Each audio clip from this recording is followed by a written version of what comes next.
সে যে গুমের অভিযোগ করলো, সে একজন ধর্ষকের জন্য অভিযোগ করছে, গুমের নাটক করছে। তো আমরা কি ধরে নেব এই গুমের নাটকের সাথে স্বয়ং জামাতের আমিরও জড়িত? আমার নাকি এদের অতীত চর্চা হচ্ছে নিজেদের নাটক করা। ধর্মের নামে যে মুনাফিকি করা যায়, এটা জামাত ইসলামকে না দেখলে বোঝা যেত না।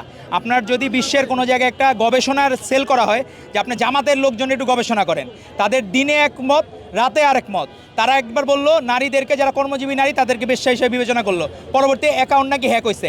আজ পর্যন্ত তার মোবাইলটা ফরেন্সিকের জন্য দেয় নাই। তো কেন দিল না, তার তো জবাব নেই, তাদের কাছে চাওয়া দরকার। জামায়াতের আমির কেন আজ পর্যন্ত ফরেন্সিকে দিল না? আবার সে একজন ধর্ষকের মুক্তি চাইলো গতদিন।